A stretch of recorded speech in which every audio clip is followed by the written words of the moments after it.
धर्मांतरण के बाद अब हम उस अंधविश्वास की बात करेंगे जो गांव छोड़कर भाग गया। सही सुना आपने, बिहार के एक गांव में अंधविश्वास घर छोड़कर भाग गया है। पूर्णिया के जिस गांव में रविवार को डायन बताकर एक ही परिवार के 5 लोगों की हत्या कर दी गई थी, वहां अब सन्नाटा पसरा है। पूरा गांव खाली है, घरों में ताले लटके हैं। कहा जा रहा है कि इनमें से ज्यादातर वही लोग हैं जो डायन बताने वाली पंचायत में शामिल हुए थे। कल यानी 7 जुलाई को हमने डीएनए में इस घटना के बारे में विस्तार से दिखाया था।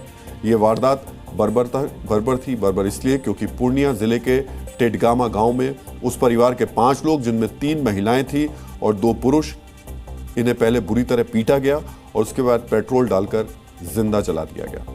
ये सारा मंजर मृतक के इकलौते वारिस ने अपनी आंखों से देखा। बाद में वो किसी तरह भागकर पुलिस तक पहुंचा और उसने सारी सच्चाई बताई। जिस इलाके में वारदात हुई वो आदिवासी बहुल इलाका है। इस मामले में अब तक 3 संदिग्धों को गिरफ्तार किया गया है। पुलिस डॉग स्क्वाड और एफएसएल टीम के साथ जांच कर रही है। आज जी न्यूज की टीम उस गांव में पहुंची। इस समय आप जो तस्वीरें देख रहे हैं ये उसी गांव की हैं और जी न्यूज के कैमरे से ली गई हैं। यहां पहुंचने के बाद पता चला कि ज्यादातर लोग गांव छोड़कर भाग चुके हैं। घर के दरवाजे बंद हैं, यानी वो लोग जिन्होंने गांव के मुखिया नकुल उरांव की अगुवाई में पंचायत बुलाई थी, वो 150 लोग जो इस पंचायत में मौजूद थे, जिस पंचायत ने सीता देवी नाम की महिला को डायन बताकर तालिबानी सजा दी, वो लोग अब इस पंचायत में कहीं नहीं दिख रहे। सबके सब गायब।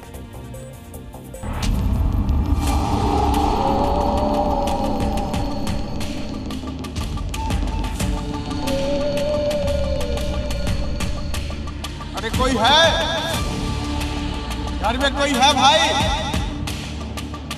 अरे इस गांव में कोई है?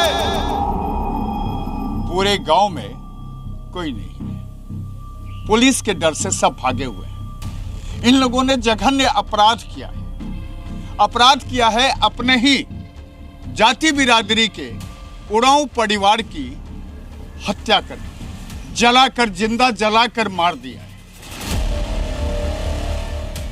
और पूर्णिया के प्रशासन को देख लीजिए कि यहां लगातार बच्चे की मौत हो रही थी। एक परिवार पर डायन होने का आरोप लगाया जा रहा था, लेकिन ना तो पूर्णिया के कोई बड़े अधिकारी, ना ही स्वास्थ्य विभाग का कोई डॉक्टर इस गांव में आया।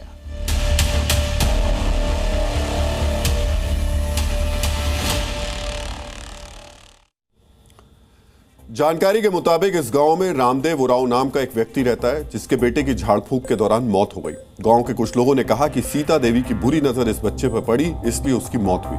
उसके बाद जो हुआ वो आपने देख लिया। अब सवाल है कि क्या अंधविश्वास की जड़ें हमारे समाज में अब भी इतनी गहरी हैं कि किसी की जान ले ले? किसी की बीमारी या मौत के लिए डायन बताकर मार देना कैसे सही हो सकता है? गांव के मुखिया या पंचायत का इस तरह तालिबानी फरमान सुनाना कैसे जायज है? लोकल इंटेलिजेंस या स्थानीय थाने को इस तरीके की पंचायती फरमान की जानकारी क्यों नहीं मिली, जबकि थाना घटनास्थल से सिर्फ 3 किलोमीटर दूर था? हमें लगता है कि 21वीं सदी के समाज में ऐसी घटना के लिए कोई जगह नहीं होनी चाहिए। यही ने सबसे पहले खींच के लाया था सब, रात में किया। अरे यही ने किया सबसे पहले। यही ने आग है, यहाँ भी आग है, यहाँ मेरे पैर के सामने यही ने लाया। तो उसके बाद जब इतनी घटना हो गई तब फिर कैसे घट गया? तब क्यों नहीं तुम अपने मुखिया को बुलाया? खबर किए थे। खबर किया, ओके, पहले क्या किया? तुम्हारे पास तो इतने लोग हैं कि अगर 10 आदमी को जुटा लेता, डंडा लेके निकल जाता तो उसको मार नहीं पाता।